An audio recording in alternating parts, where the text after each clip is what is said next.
Hello, and welcome to the very first Magoosh lesson on the TOEFL.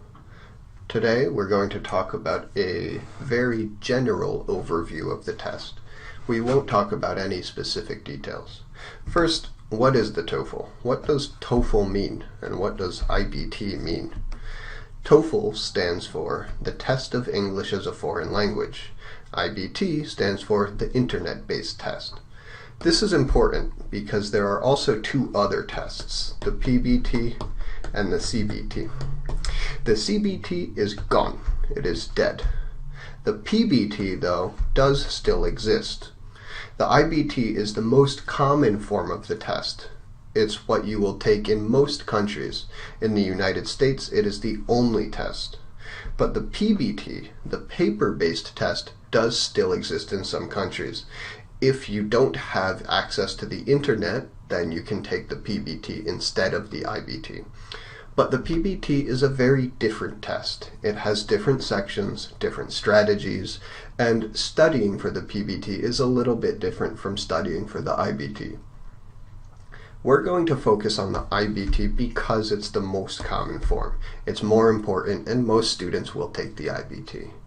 We will not talk about the PBT in these lessons. Why do you take the TOEFL? You might already know this. If you're applying for colleges or universities, they usually require the TOEFL or another similar test when English isn't your first language. Sometimes it's not required. Sometimes you can take a different test, or if you have some experience with English education, maybe you went to high school at an English-speaking school or a college at an English-speaking college, then you might not need the test. Some universities, some programs have their own separate, different English test, and they don't want you to take the TOEFL. So check with your programs first before you sign up for the TOEFL. Now, there are other tests for applying to American universities, especially. The GRE, GMAT, LSAT, MCAT, SAT, ACT, these are all tests that include verbal sections. These include reading and writing and other English sections, but they are not for foreign speakers. They are for native speakers of English. So these are actually very difficult. The GRE, if you are studying for it, has some very difficult vocabulary. The GMAT, if you're studying for that, has some very difficult grammar. The SAT and the ACT are tests for colleges, for undergraduate programs, for 18 to 22 years old. These are for high school students going to college. Those also, the SAT has a lot of vocabulary and grammar that's difficult for non-native speakers. So you take the TOEFL because these tests are too difficult. You take the TOEFL to show that you can communicate in English.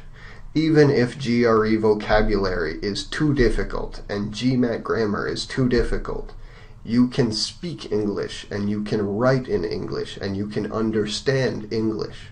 That's what the TOEFL is for. It's about communication. If you do take one of these other tests, then the scores from those tests might be enough. You might not need to take the TOEFL. If you have a good GRE score or a good SAT score or a good GMAT score, then that shows that you already understand English well, and many schools don't require the TOEFL. So again, check with your schools, check with the programs that you want to apply to, and find out if you need to take the TOEFL. Who makes the TOEFL? The TOEFL is made by ETS. That's the same company that makes the GRE and the SAT. It actually looks very similar to the GRE. The SAT looks a little bit different because it's made by a company within ETS called College Board. And the format is a little bit different. And in general, it's just a different kind of test. But the TOEFL and the GRE have a lot in common. They are both internet-based tests. They have a lot of similar formatting, a lot of similar styles. The TOEFL is given at very special, specific locations. You can't take the test anywhere. In many countries, there is only 1 or 2 places that you can take the TOEFL. You can find out where to take the test at this website. There's a list that shows which locations are available in each country and in each state within America. What does the TOEFL test? This is just a very, very general idea. The TOEFL is about English in use. That is, actually communicating with English, listening, speaking, writing, reading. It's not about memorization. It's not about learning vocabulary words from a dictionary. It's not about memorizing grammar rules. It's not about classroom English. It's about real-world English. There are 4 skills there: reading, listening, speaking, and writing. As I said, these are communication skills. There's no grammar section, and it's all academic English.